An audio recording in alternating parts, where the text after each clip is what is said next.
அஸ்ஸலாமு அலைக்கும் வரஹ்மத்துல்லாஹி வபரகாத்துஹு.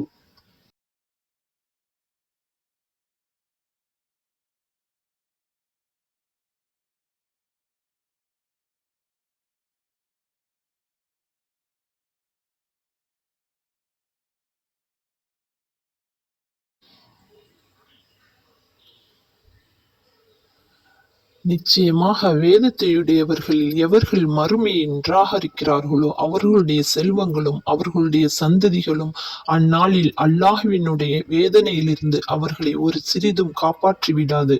அவர்கள் நரகவாசிகள்தான், அதில் என்றென்றும் அவர்கள் தங்கி விடுவார்கள்.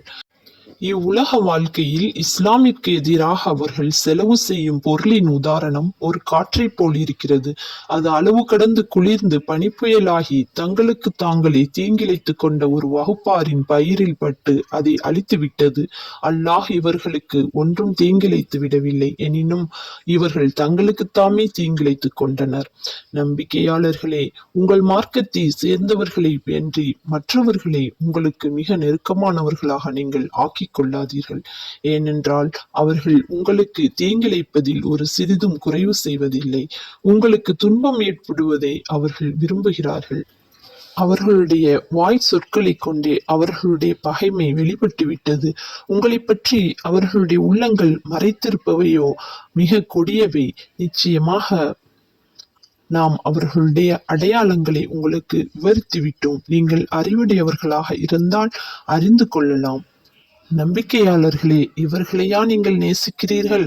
அவர்களோ உங்களை நேசிப்பதில்லை. நீங்கள் அவர்களுடைய வேதங்கள் அனைத்தையும் நம்பிக்கை கொள்கிறீர்கள். அவர்கள் உங்கள் வேதத்தை நம்பிக்கை கொள்வதில்லை. எனினும் அவர்கள் உங்களை சந்தித்தால் உங்கள் வேதத்தையும் நாங்கள் நம்பிக்கை கொள்கிறோம் என்று பொய் கூறுகின்றனர்.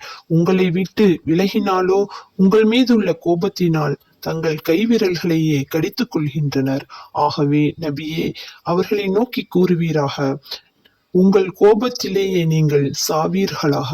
நிச்சயமாக அல்லாஹ் உங்கள் உள்ளங்களில் உள்ளவற்றை நன்கு அறிவான். உங்களுக்கு ஒரு நன்மை ஏற்பட்டால் அது அவர்களை வருந்த செய்கிறது. உங்களுக்கு ஒரு தீங்கு ஏற்பட்டாலோ அதற்கு அவர்கள் மகிழ்ச்சி அடைகின்றனர். ஆகவே நீங்கள் பொறுமையுடன் இருந்து அவர்களை விட்டு விலகி இருந்தால் அவர்களுடைய சூழ்ச்சி உங்களுக்கு எத்தகைய தீங்கையும் விளைவித்து விடாது. ஏனென்றால் நிச்சயமாக அல்லாஹ் அவர்களுடைய செயல்களை நன்கு சூழ்ந்து கொள்வான். நபியே, நீர் உமது குடும்பத்தில் இருந்து அதிகாலையில் புறப்பட்டு சென்று நம்பிக்கை கொண்டவர்களை போர்க்களத்தில் ஒழுங்குபடுத்தி கொண்டிருந்ததை நினைத்து பார்ப்பீராக. அனைத்தையும் அல்லாஹ் செவியுறுபவன், நன்கறிந்தவன் ஆவான்.